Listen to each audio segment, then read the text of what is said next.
La tempête faisait rage à la surface de Qatar, comme elle le faisait depuis des millénaires.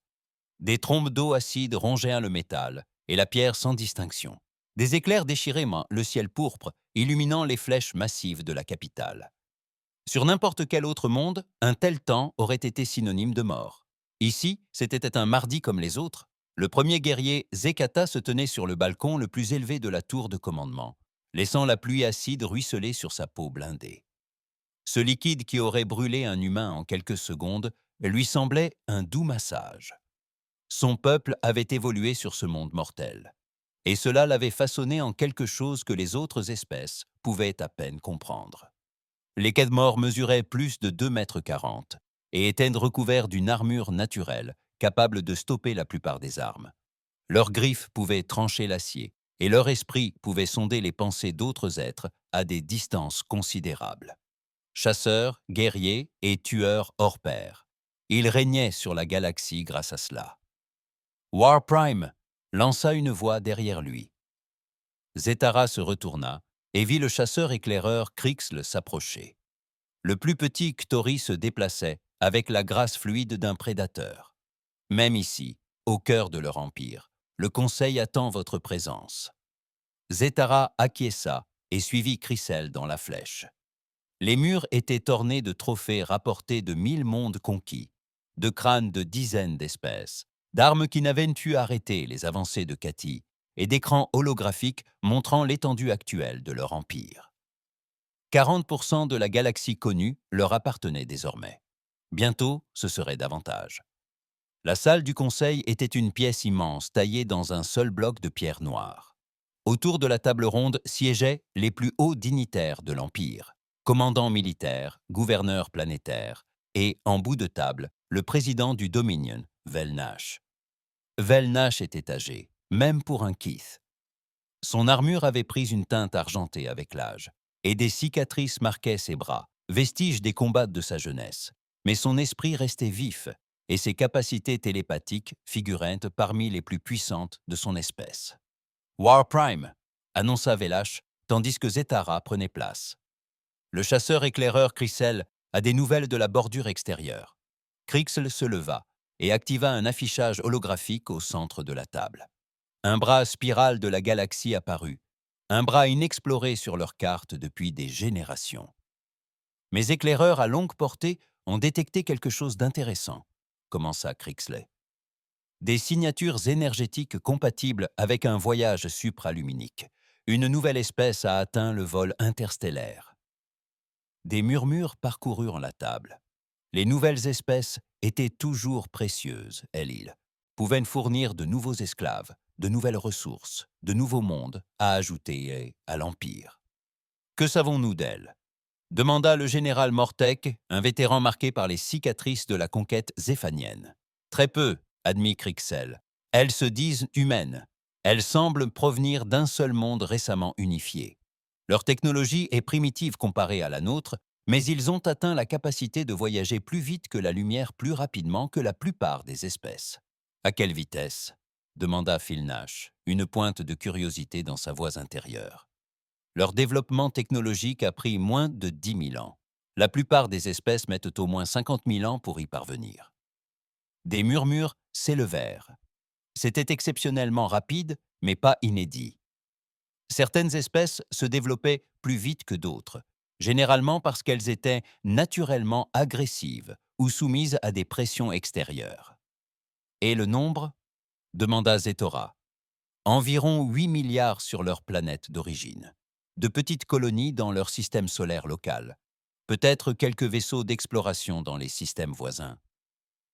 Zetora se laissa aller dans son fauteuil.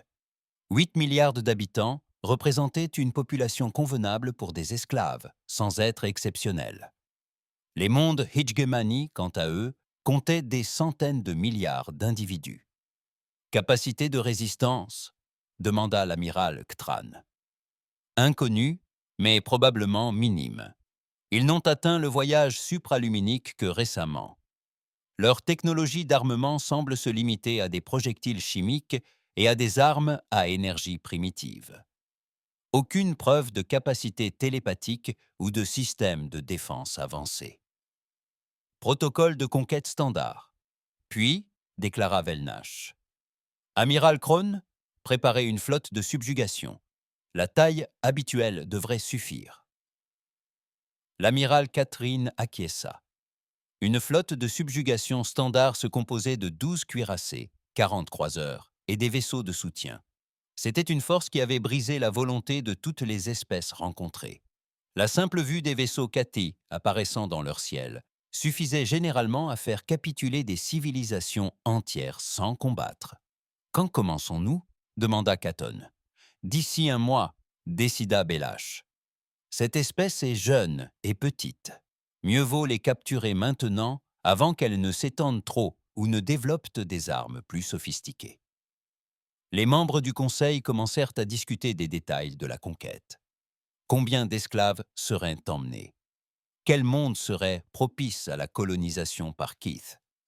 Quelles ressources seraient disponibles? C'était une conversation qu'ils avaient eue des centaines de fois auparavant. Mais l'éclaireur-chasseur Crixel restait silencieux, étudiant les données. De ces éclaireurs, quelque chose chez ces humains le troublait, sans qu'ils puissent dire quoi.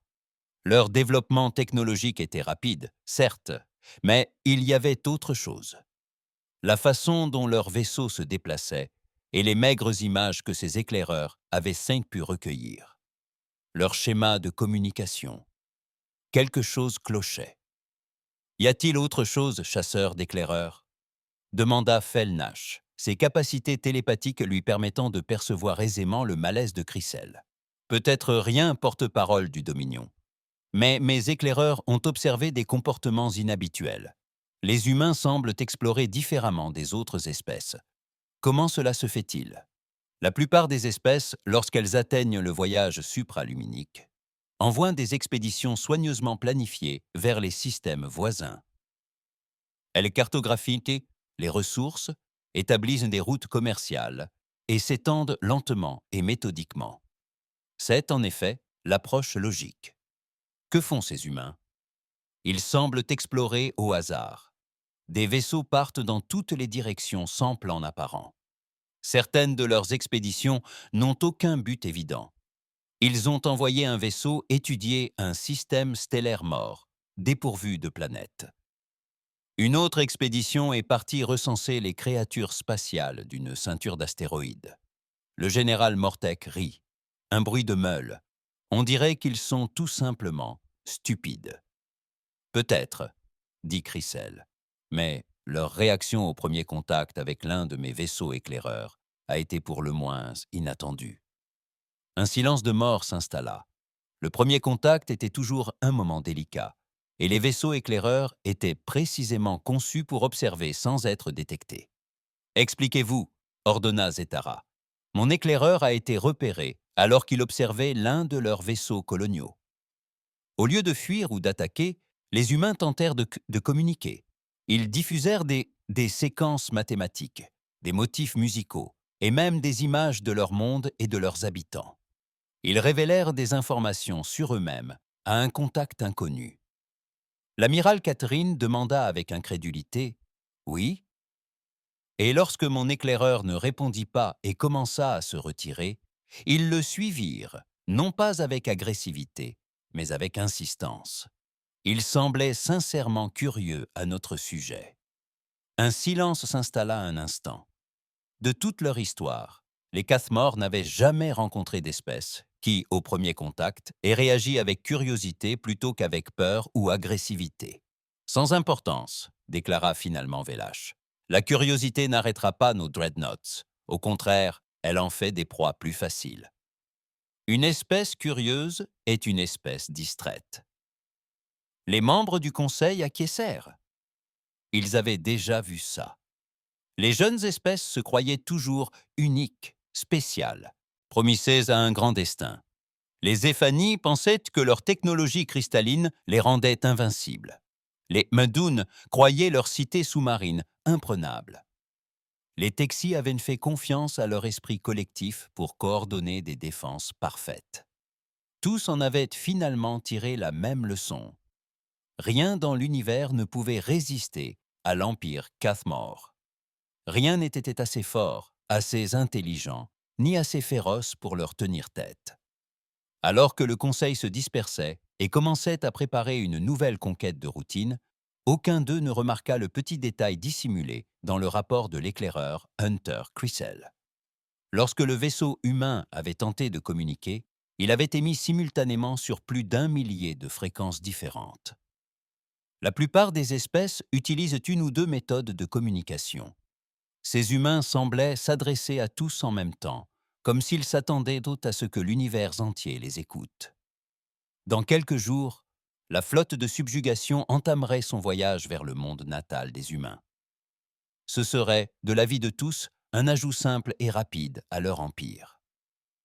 Ils étaient loin de se douter qu'ils allaient faire une rencontre qui bouleverserait tout ce qu'ils croyaient honter savoir sur la force, la peur et ce que signifiait être les chasseurs dans l'ombre. La flotte de subjugation Cathmore a émergé de son voyage supraluminique aux confins du système solaire humain. Telle une tempête de cauchemars vivants, 12 cuirassés colossaux menaient la formation, chacun long de 3 kilomètres et hérissés d'armes capables de détruire des planètes. Derrière eux suivaient les croiseurs, élégants et mortels, conçus pour traquer tout vaisseau tentant de fuir.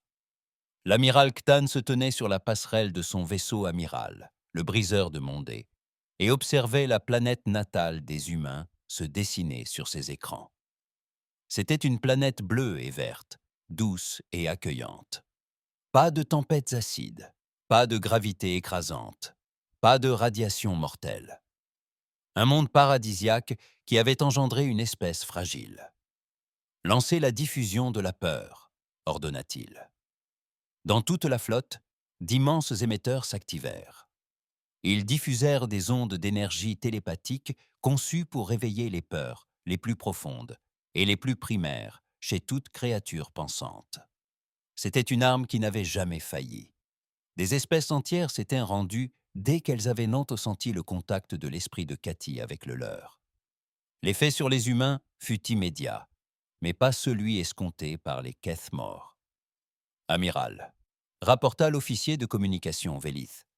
La confusion était palpable dans sa voix intérieure. « Les humains, ils répondent à notre contact. »« Déjà en train de se rendre ?» demanda Catherine, avec satisfaction. « Bien. Enregistrez leurs déclarations pour les archives. »« Non, monsieur, ils ne se rendent pas. Ils nous parlent. » Sur l'écran principal, du texte apparut dans des dizaines de langues. Des formules mathématiques, des données scientifiques, et même ce qui semblait être de la poésie et de la musique. Les humains tentaient de communiquer. « Ignorez-les », ordonna Catherine. « Nous avons entamé notre stratégie d'intimidation habituelle. Nous leur avons montré nos armes. La flotte a pénétré plus profondément dans le système. Les armes se sont activées. Les systèmes de ciblage se sont verrouillés sur les installations humaines de chaque monde conquis par les Cathmore. Ce fut l'instant où la résistance s'est effondrée, l'instant où les espèces proies ont réalisé qu'elles étaient confrontées à des prédateurs inimaginables. Au lieu de cela, les alarmes retentirent dans toute la flotte de Cathmore. L'amiral appela l'officier tactique Morian. Des vaisseaux humains approchent. Plusieurs vecteurs. Combien ? 347 vaisseaux. Catherine faillit rire. Les humains allaient vraiment se battre avec moins de 400 vaisseaux contre une force qui avait conquis la moitié de la galaxie? Quelle classe? Type varié, monsieur. Certains semblent être des vaisseaux militaires, mais beaucoup sont des navires civils reconvertis, des cargos, des vaisseaux scientifiques, voire même ce qui semble être des transports de passagers. « Ils envoient des civils nous combattre ?» demanda Catherine, incrédule. « Il semblerait bien, monsieur. » La flotte humaine s'approcha dans une formation qui déconcertait la doctrine militaire de Cathmore. Au lieu de concentrer leurs vaisseaux les plus puissants en formation de fer de lance, ils se déployèrent en un large arc de cercle. Petits et grands vaisseaux se mêlaient. Des intercepteurs rapides volaient aux côtés de cargos lents. « Ouvrez les communications !» ordonna Catherine. « Écoutons ce que ces primitifs ont à dire avant de les anéantir. » L'écran principal afficha l'image d'une femme.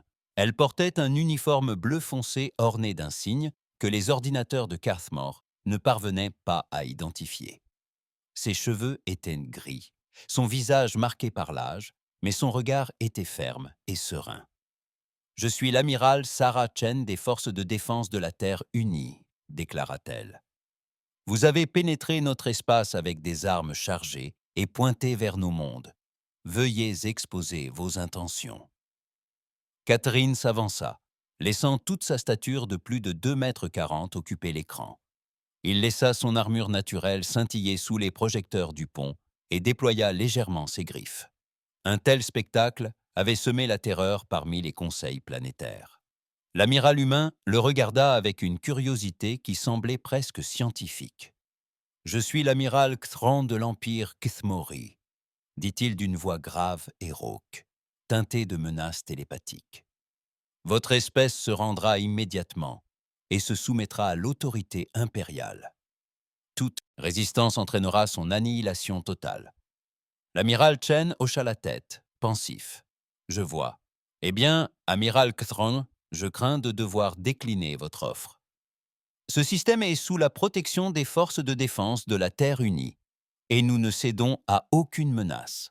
Vous ne comprenez pas, dit Catan en intensifiant la pression télépathique.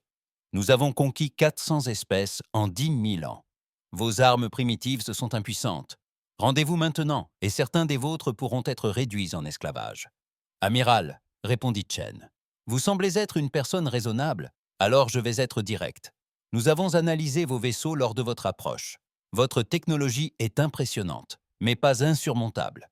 Plus important encore, nous avons détecté vos émissions télépathiques. Catherine ressentit une pointe de surprise. La plupart des espèces étaient incapables de détecter l'énergie télépathique, et encore moins de l'analyser. Vos armes de peur ne fonctionnent pas sur les humains comme vous le pensez, poursuivit Chen. Nous étudions vos transmissions depuis votre entrée dans notre espace. Une technologie fascinante, vraiment. Mais voilà, amiral, nous avons peur de tout depuis toujours. Des grands prédateurs, des catastrophes naturelles, de la mort elle-même. La peur ne nous est pas étrangère. Tu vas apprendre la vraie peur, gronda Catherine.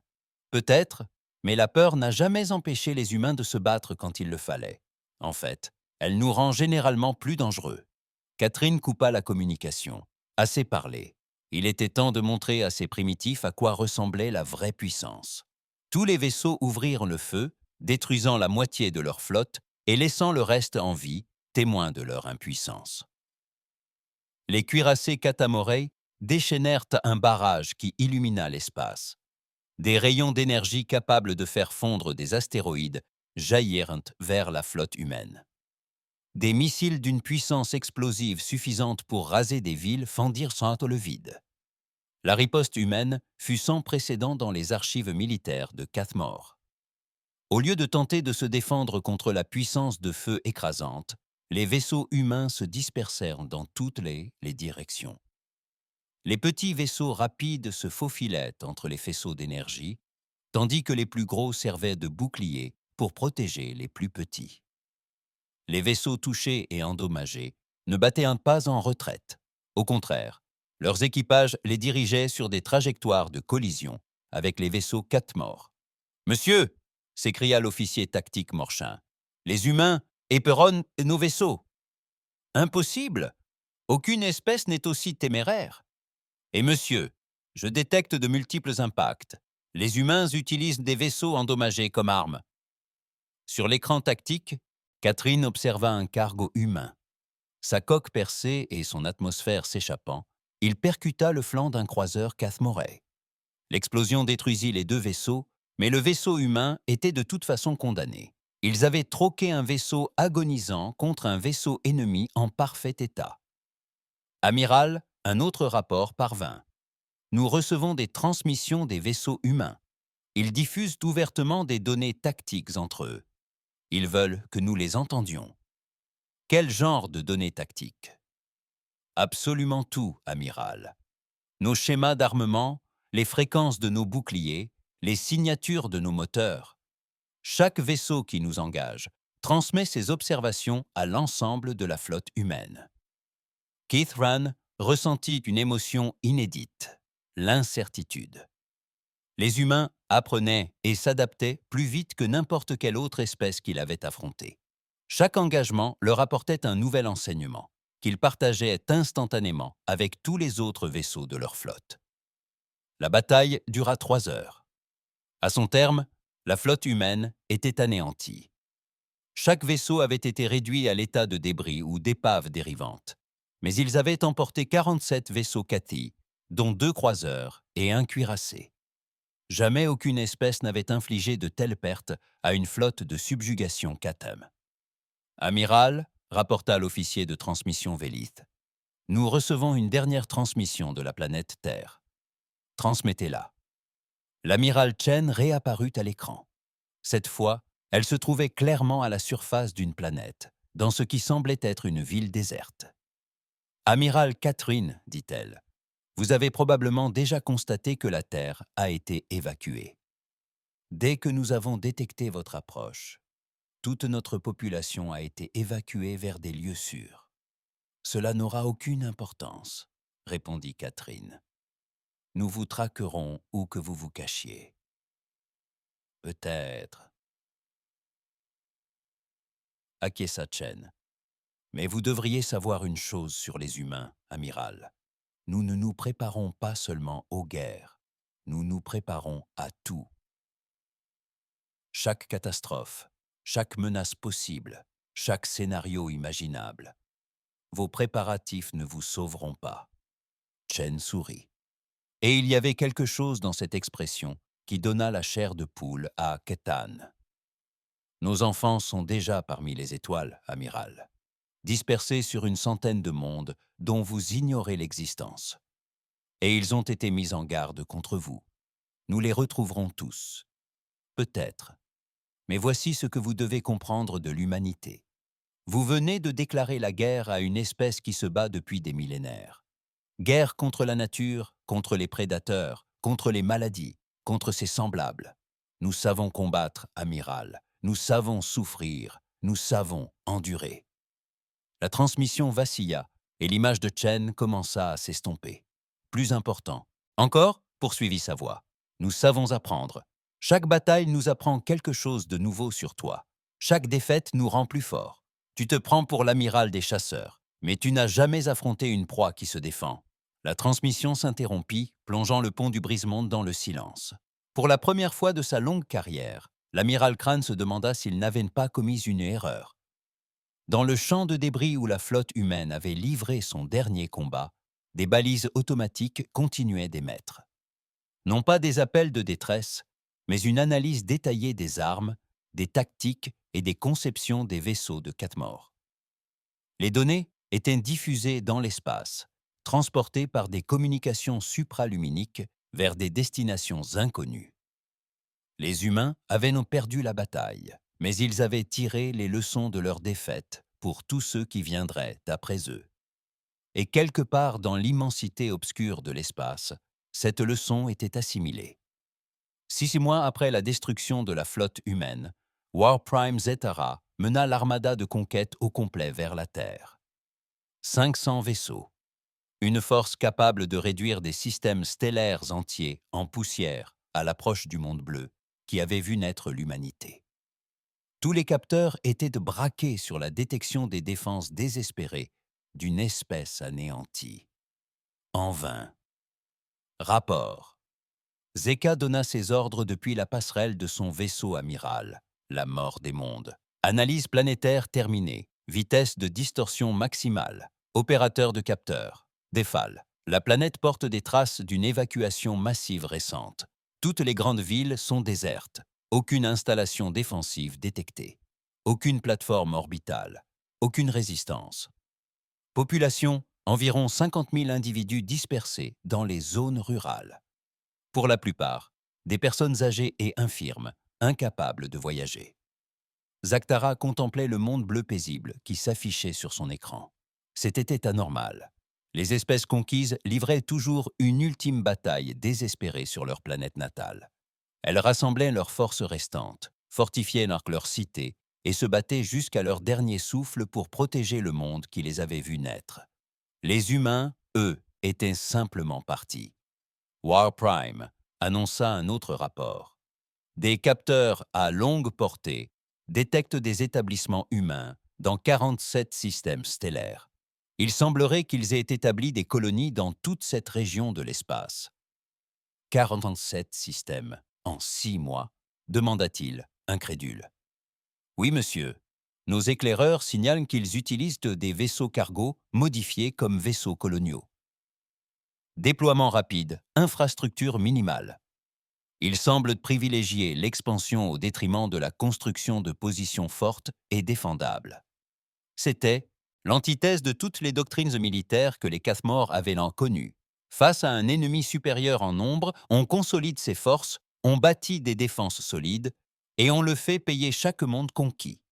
Vous ne vous êtes pas dispersés comme des feuilles laissées au vent. Commencez l'élimination systématique, ordonna Zara. Nous les traquerons colonie par colonie. La campagne qui suivit fut sans précédent dans l'histoire militaire de Cathmor.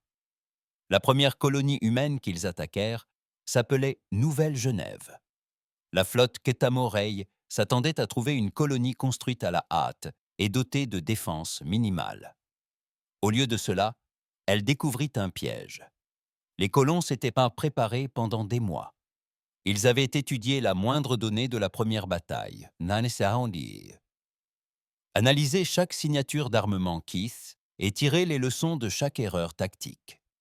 Lorsque la flotte impériale se mit en marche pour bombarder, des plateformes d'armes dissimulées ouvrirent le feu depuis des champs d'astéroïdes et des lunes mortes.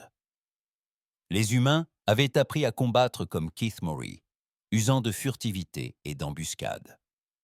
Mais ils avaient ajouté une nouvelle arme, le sacrifice, le Warp Prime, incarné par l'officier tactique Maurice.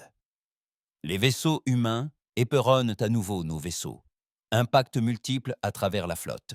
Détruisez-les tous, gronda Zaktara. Monsieur, ils ne tentent pas de s'échapper. Ils utilisent que leurs vaisseaux comme des missiles guidés. Ils ciblent spécifiquement nos vaisseaux de commandement.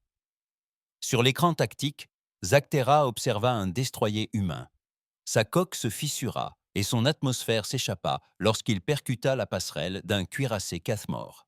L'explosion détruisit les 2 vaisseaux, mais le vaisseau humain était condamné dès le départ. Ils avaient troqué un vaisseau en perdition contre un vaisseau amiral d'une valeur 50 fois supérieure. La bataille dura 6 heures. À son terme, Nouvelle-Genève n'était plus qu'un amas de ruines fumantes. Les Keith avaient perdu 30 vaisseaux, dont 3 vaisseaux amiraux. Les humains avaient tout perdu, mais ils avaient retransmis chaque instant de la bataille au reste de leur colonie dispersée. L'attaque suivante fut encore plus terrible. À la colonie de Haven, les humains avaient tiré les leçons du sacrifice de New Geneva. Cette fois, ils ne se contentèrent pas de combattre. Ils évacuèrent dans leur population vers des vaisseaux cachés pendant la bataille, puis firent exploser toute leur colonie, alors que les Cathmor s'apprêtaient à la conquérir. L'explosion fut d'une puissance nucléaire, détruisant 2 croiseurs et en endommageant une douzaine d'autres. Ils détruisent leur propre monde au lieu de nous les laisser, rapporta l'amiral Keith lors d'une conférence de la flotte. Ce n'est pas un comportement rationnel. C'est parfaitement rationnel, rétorqua l'éclaireur-chasseur Krixl. Il étudiait les tactiques humaines depuis des mois, cherchant à comprendre leur schéma. Ils nous privent de ressources tout en collectant des renseignements. Chaque bataille leur en apprend davantage sur nous, tout en nous coûtant des vaisseaux difficilement remplaçables. Nous possédons la plus grande flotte de la galaxie. Zara, de Warp Prime, a déclaré « Nous pouvons nous permettre des pertes, n'est-ce pas ?» Chrysel a demandé « Nous avons perdu plus de 200 vaisseaux en 6 mois de combat. La plupart des espèces capitulent après avoir perdu 20 vaisseaux. Les humains, eux, ont perdu des milliers de vaisseaux et ne semblent pas prêts à s'arrêter. » La vérité devenait inévitable. L'humanité s'adaptait à la lutte contre les Cathmor plus rapidement que toute autre espèce dans l'histoire. Chaque affrontement révélait de nouvelles tactiques, de nouvelles technologies, de nouvelles façons de transformer la faiblesse en force. À la colonie de la Liberté, les humains dévoilèrent quelque chose qui ébranla l'Empire jusque dans ses fondements. Une technologie Cathmor rétro-ingénierée. Comment est-ce possible? demanda Zaktara, les yeux rivés sur les relevés des capteurs qui montraient des vaisseaux humains tirant des armes à énergie de type Cathmore. « Ils ont récupéré nos épaves », expliqua Chrysel. « Mais ils ne se contentent pas de copier notre technologie. Ils l'améliorent. Ces armes ont une puissance énergétique supérieure de 15% à celle de nos armements standards. En 6 mois, ils ont non seulement appris à fabriquer nos armes, mais ils les ont perfectionnées. Oui, Warprime. Et ils partagent cette technologie avec toutes leurs colonies. Ce qu'une colonie humaine apprend, toutes l'apprennent. » Mais la pire découverte eut lieu 3 mois plus tard, lors de l'attaque de la colonie de Sanctuary. La flotte Cathmore arriva et découvrit la colonie défendue non seulement par des humains, mais aussi par des vaisseaux d'une douzaine d'autres espèces. Des vaisseaux de cristal Stéphanie volaient aux côtés de destroyers humains. Des biohips Medoun se coordonnaient avec des transporteurs humains. Même certains croiseurs Hijgemani, censés être de fidèles sujets de l'Empire, avaient rejoint la flotte de défense humaine. « Qu'est-ce que c'est » rugit Zetara. « Monsieur » rapporta l'officier de communication Vélith, « nous recevons une transmission de la flotte de défense.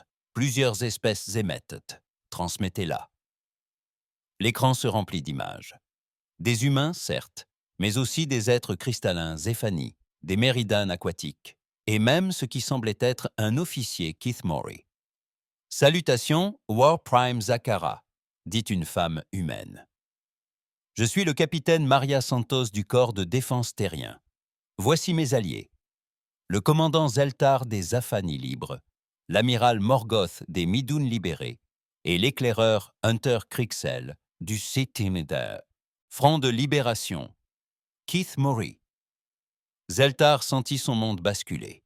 « Crixel, que signifie cette trahison ?» Crixel s'avança sur l'écran. Son armure arborait de nouvelles marques, des symboles que l'ordinateur identifia comme des décorations militaires, humaines. Ce n'est ni trahison, ni crime de guerre. C'est l'évolution. Les humains nous ont révélé quelque chose dont nous ignorions l'existence. L'idée que les forts doivent protéger les faibles au lieu de les dominer. Vous avez été corrompus par une influence extraterrestre. J'ai reçu une éducation, répondit Crixel calmement. Ces humains m'ont sauvé la vie lorsque mon vaisseau éclaireur a été endommagé dans un champ d'astéroïdes. Ils auraient pu me faire prisonnier, m'interroger, m'exécuter. Au lieu de cela, ils ont réparé mon vaisseau et m'ont offert un choix, retourner à l'Empire ou apprendre à vivre autrement. Et vous avez choisi la trahison. J'ai choisi l'espoir. La bataille qui s'ensuivit fut un véritable cauchemar pour les Cathmore. La flotte de l'Alliance combattit avec une précision coordonnée. Chaque espèce apporta sa force unique à une stratégie commune. La technologie cristalline Zéphanie amplifiait les armes humaines. Les bioprothèses Mérine fournissaient un bouclier organique capable de régénérer les dégâts. Les déserteurs Cathmore partageaient des renseignements sur les mouvements et les faiblesses de la flotte impériale. Pour la première fois en 10 000 ans d'histoire, les Cathmore battirent en retraite. Tandis que la flotte impériale s'éloignait péniblement du sanctuaire, des rapports affluèrent de tout l'Empire. Des rébellions sur 17 mondes, des espèces esclavagistes proclamant leur indépendance, des garnisons impériales attaquées par leurs propres sujets. Quelle est l'ampleur du problème ? Demanda Zaktara lors d'une session d'urgence du Conseil. L'infection humaine s'est propagée à 40% des espèces que nous contrôlons, rapporte le commandant du renseignement Veldash. Il l'appelle le réseau de libération. Chaque espèce avec laquelle les humains entrent en contact semble se rallier à leur cause. Comment parviennent-ils à convertir nos sujets si rapidement ? Ils ne les convertissent pas. Warprime, ils les inspirent. Les humains diffusent des messages à travers notre espace, affirmant aux espèces soumises que la liberté est possible, que les forts peuvent choisir d'aider les faibles au lieu de les asservir. Velnash, porte-parole du Dominion, resté silencieux durant tout le briefing, prit enfin la parole. « Nous ne combattons pas un ennemi militaire. Nous combattons une idée, et les idées sont plus difficiles à détruire que les vaisseaux. Que me conseillez-vous » demanda Zara. « Extermination totale » répondit Vélache. « Si nous ne pouvons contrôler l'humanité, nous devons l'éliminer complètement, ainsi que toutes les espèces qu'elle a contaminées. Cela signifierait détruire la moitié de notre empire. Mieux vaut un demi-empire que pas d'empire du tout. » Tandis que le Conseil débattait du génocide, aucun d'eux ne remarqua le petit détail figurant dans les rapports de renseignement. Les messages humains n'atteignaient pas seulement les espèces ciblées. Ils parvenaient aussi aux colonies de Cathmore. Et sur 17 mondes différents, les jeunes Kathi commençaient à poser des questions que leurs aînés n'avaient jamais posées. Des questions comme « Pourquoi régnons-nous par la peur ? Et que se passerait-il si nous essayions de régner par l'espoir ?» L'infection se propageait plus vite que quiconque ne l'imaginait. Et pour la première fois de leur histoire, certains Keta-Morey commençaient à se demander si la force de leur empire résidait dans la crainte qu'il inspirait ou simplement dans l'absence d'alternative. Au plus profond des archives impériales, une tendance inquiétante se dessinait. Toutes les espèces conquises par les Keta-Morey avaient combattu à leur côté.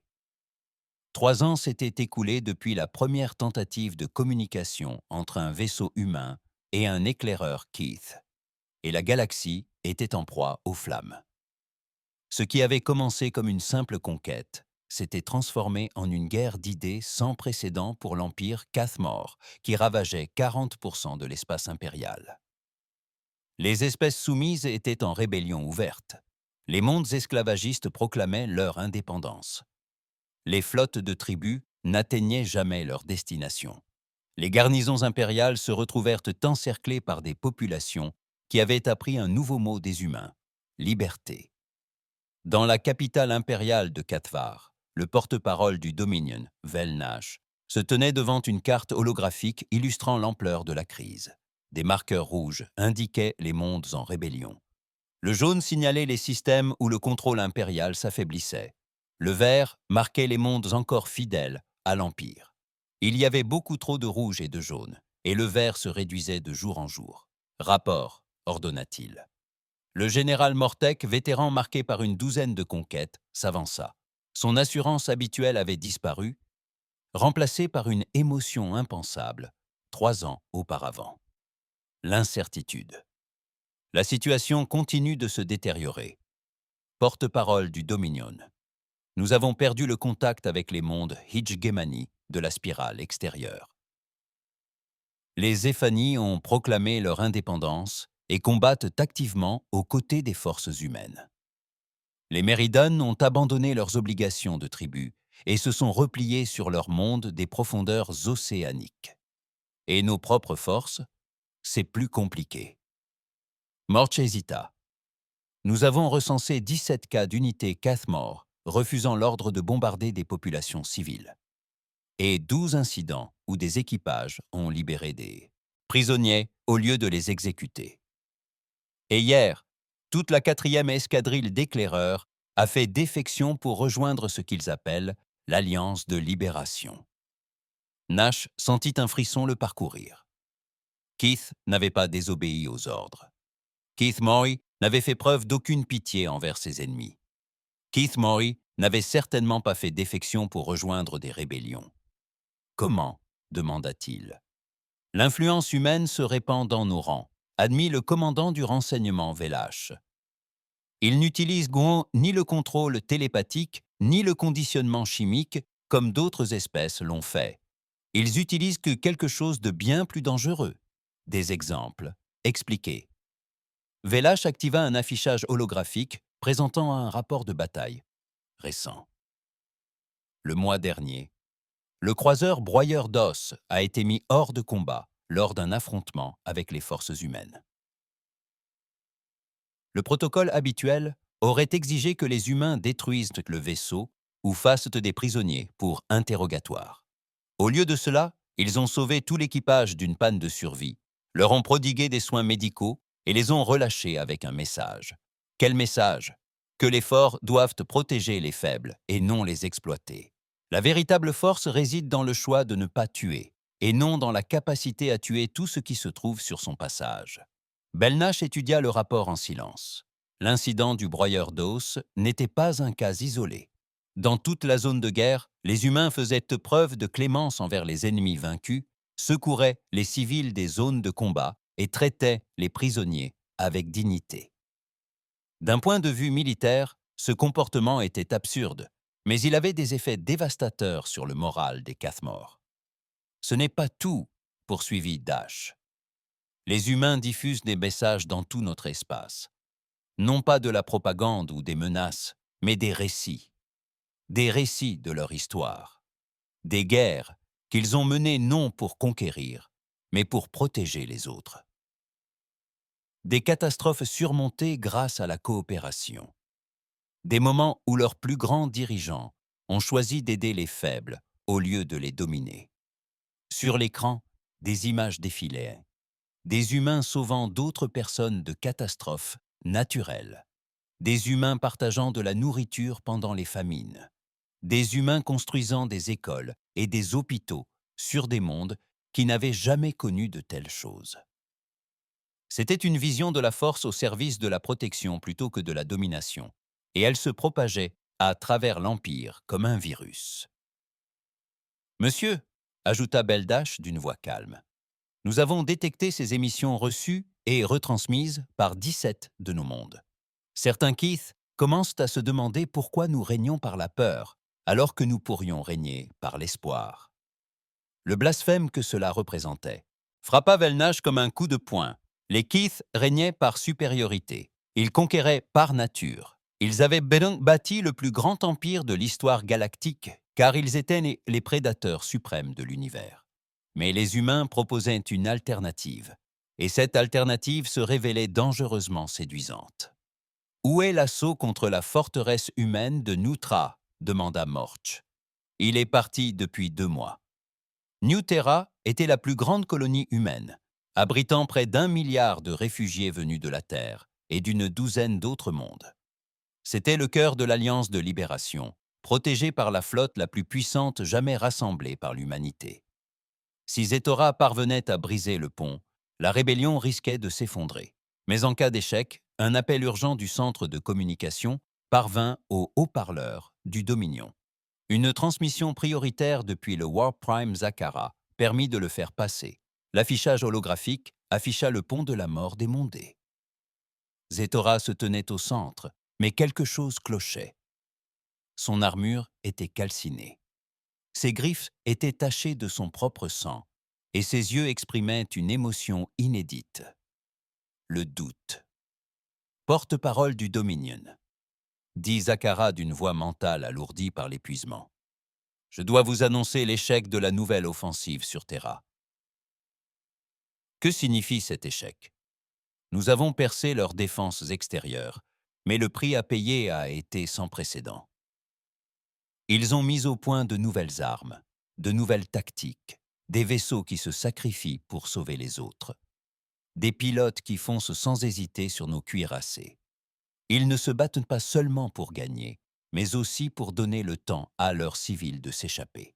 Des pertes acceptables sont attendues en temps de guerre, déclara Velnar, utilisant pour la première fois de mémoire d'homme le nom du porte-parole du Dominion sans titre honorifique.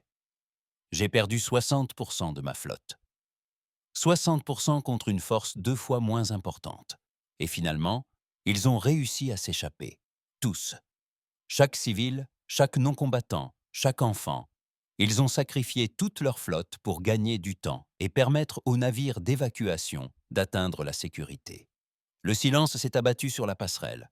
Un taux de perte de 60% était catastrophique. Les Cathmor n'avaient jamais subi de telles pertes lors d'un seul engagement. Mais pire encore que les pertes, poursuivit Zetara, ce fut ce qui se passa ensuite.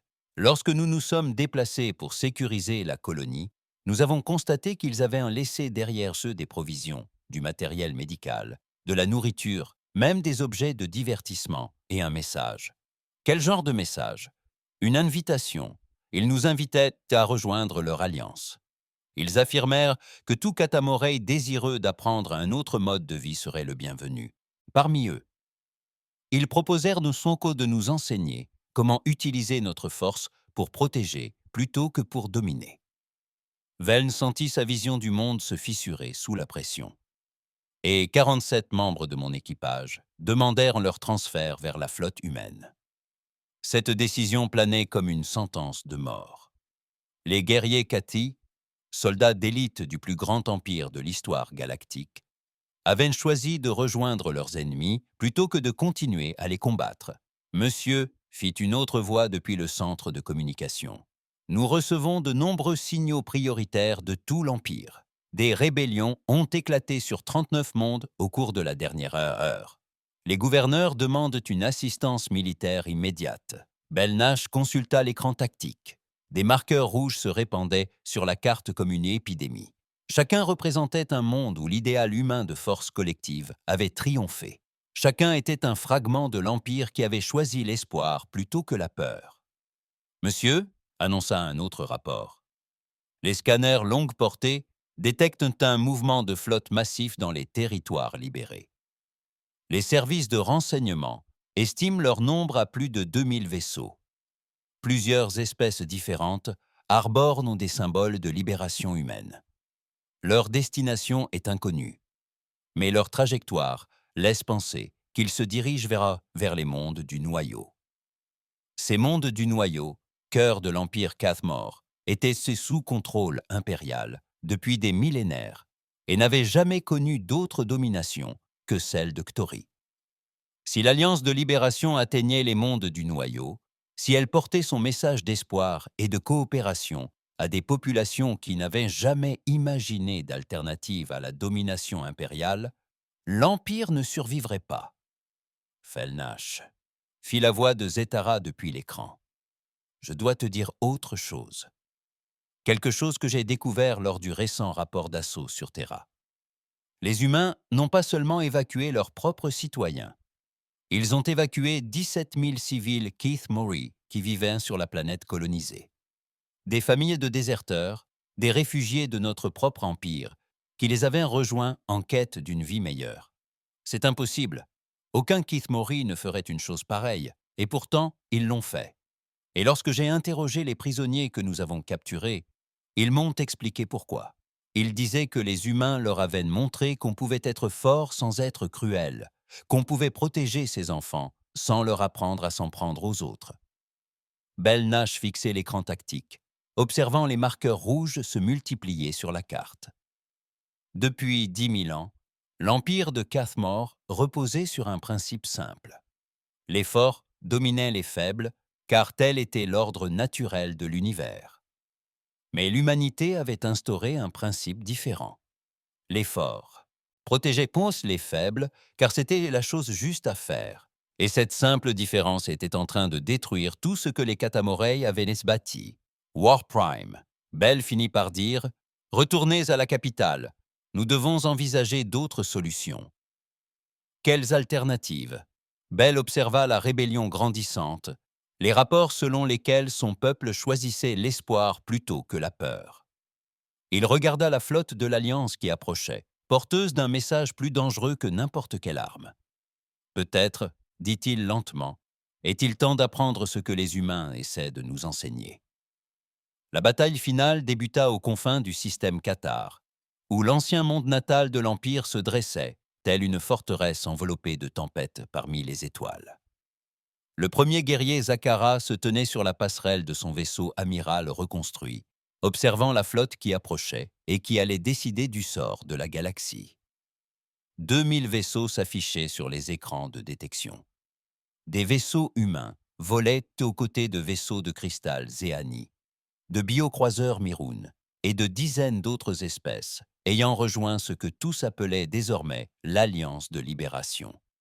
Mais le plus choquant était la présence de vaisseaux Kathmor disséminés dans toute la flotte, arborant les symboles de leur peuple qui avait choisi une autre voie.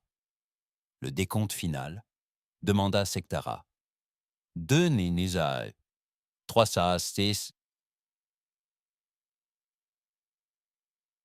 17 vaisseaux, rapporta l'officier tactique Morchine. 67 espèces différentes, et le Warp Prime détectait 349 vaisseaux de conception Kathmor. Près de 350 vaisseaux, pilotés par son propre peuple, s'apprêtent à attaquer leur monde natal. Il y a un an, Zakhara aurait jugé cela impossible. Désormais, il l'acceptait simplement comme le prix à payer pour leur choix. Nos forces, 800 vaisseaux, toutes des unités loyales, la flotte de défense principale, la garde impériale, et ce qui reste des armadas de conquête. 800 contre 300. Dans une guerre ordinaire, de telles probabilités auraient en signifié une défaite certaine. Mais il ne s'agissait pas d'une guerre ordinaire. Et les Kati n'étaient pas des guerriers ordinaires. C'étaient les prédateurs suprêmes de la galaxie, luttant pour leur survie même. War Prime annonça une transmission de la flotte qui approchait. Ici l'amiral Sarah Chen de l'Alliance de Libération. Je demande la permission de m'adresser directement à vous. Zakhara faillit rire. Même à cet instant, au moment de l'ultime bataille, les humains demandaient n'importe la permission au lieu d'attaquer d'emblée. C'était tellement humain que ça en était douloureux. « Accordé », répondit-il. L'écran afficha l'image de l'amiral humain devenu le symbole de la résistance à travers la galaxie. Elle paraissait plus âgée, marquée par 3 années de guerre incessante. Mais son regard conservait cette détermination inébranlable qu'il avait tant intrigué autrefois. « Amiral Chen, disait Tara, je suppose que vous êtes ici pour exiger notre reddition. En réalité, Warp Prime, je suis venu vous offrir une dernière chance de nous rejoindre au lieu de nous combattre. » Ces mots le frappèrent comme un coup de poing. Même maintenant, malgré tout ce que l'Empire avait fait, les humains s'offraient leur clémence. « Vous rejoindre ?» demandait-on. « Nous sommes l'Empire Keith Mori. Nous ne nous joignons à personne. Nous conquérons. » « Je sais, » répondit Chen d'un ton triste. « Et c'est précisément pour cela que votre empire est en train de mourir, War Prime. Vous avez passé 10 000 ans à apprendre à la galaxie à vous craindre, mais vous n'avez jamais appris à inspirer qui que ce soit à vous suivre de son plein gré. La peur est efficace, la peur est fiable. La peur est fragile, rétorqua Chen. Dès qu'on montre une alternative, elle devient inutile. C'est ce que nous avons fait. War Prime. Nous avons prouvé à la galaxie qu'il existe une autre façon d'être fort. Derrière Chen, Zaktara aperçut d'autres silhouettes sur la passerelle. Des humains, oui, mais aussi Zéphanie Merdoun et l'éclaireur chasseur Crixel, vêtus de l'uniforme de l'Alliance de Libération Crixel. Zaktora demanda « Un dernier mot avant de contribuer à l'anéantissement de notre peuple ?» Crixel s'avança, et Zeter fut stupéfait de voir son ancien camarade si paisible, si heureux, si serein. « War Prime, dit Crixel, je ne suis pas venu pour détruire notre peuple. Je suis venu pour le sauver, pour lui montrer que nous pouvons être plus que des prédateurs. Nous pouvons être des protecteurs. » Protecteurs de quoi? De tout, Zakhara. Des faibles, des petits, des apeurés, de toutes les créatures que nous chassions autrefois. Les humains m'ont appris que la vraie force ne réside pas dans la capacité à tuer tout ce que l'on veut. Elle réside dans le choix de ce qui mérite de vivre. Les sentiments ne remporteront pas cette bataille. Peut-être pas, intervint l'amiral Chen. Mais l'espoir demeure. Warp Prime, regarde tes capteurs. Vraiment, regarde-les.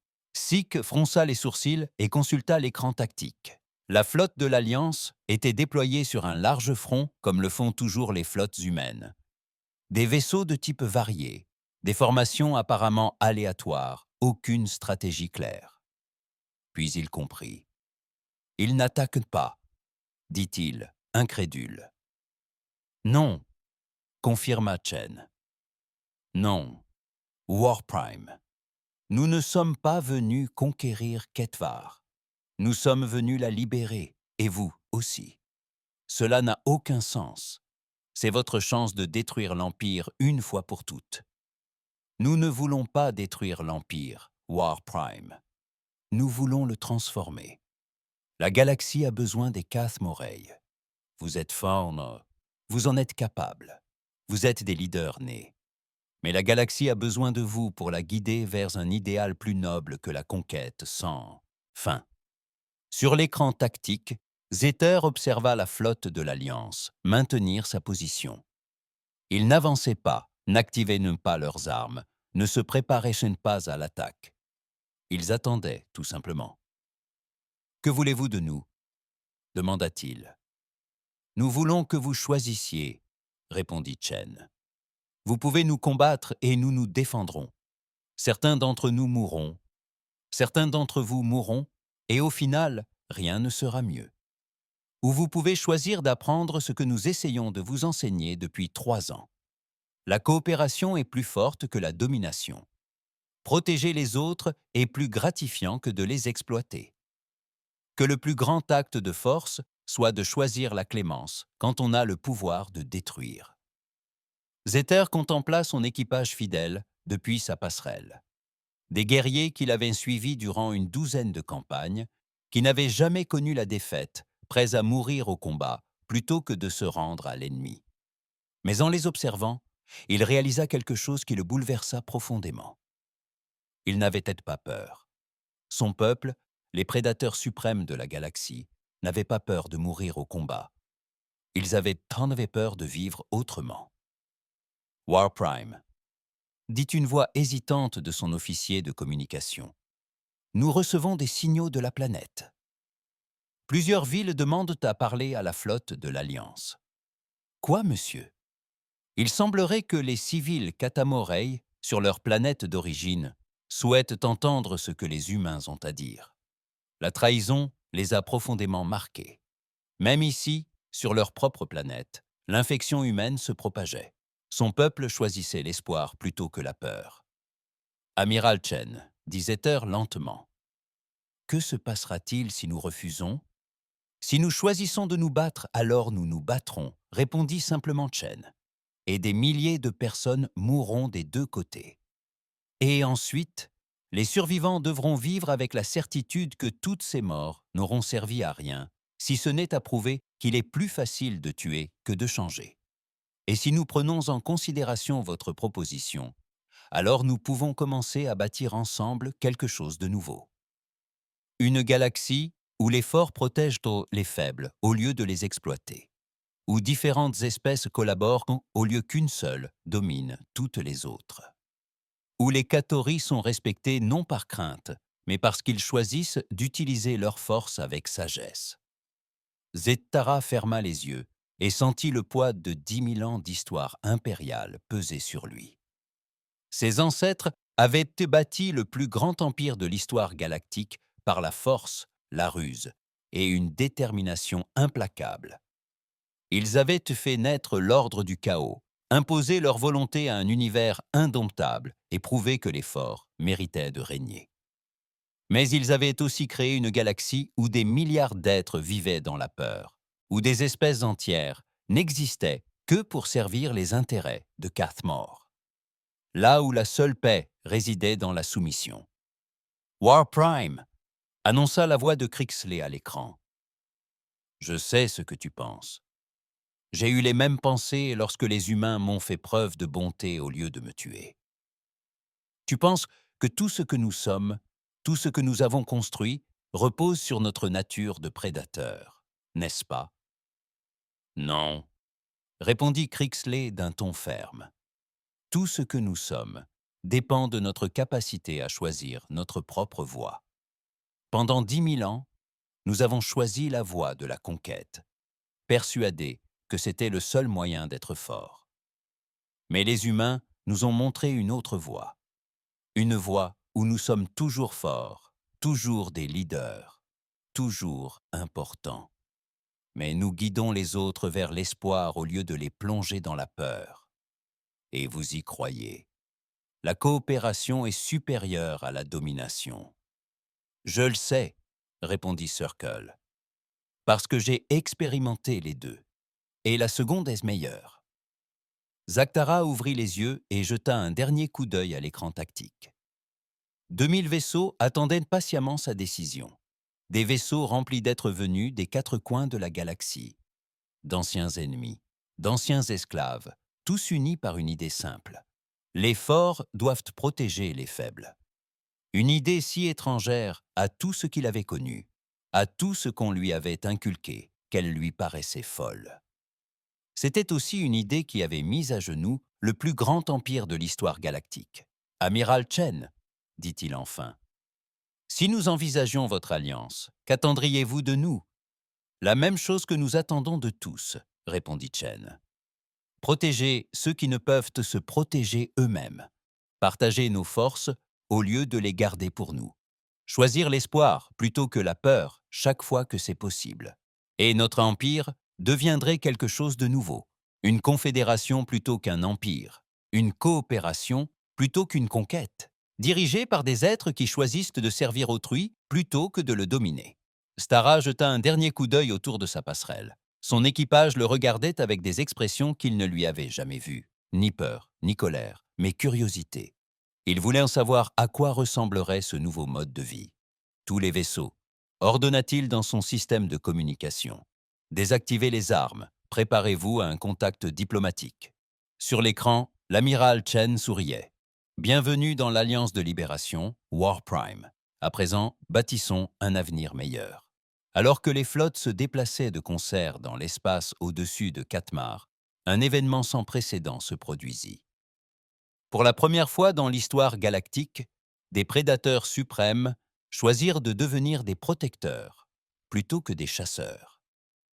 L'univers retint son souffle, impatient de voir ce qu'ils allaient accomplir ensemble. Merci d'avoir regardé et laissez un commentaire pour la suite.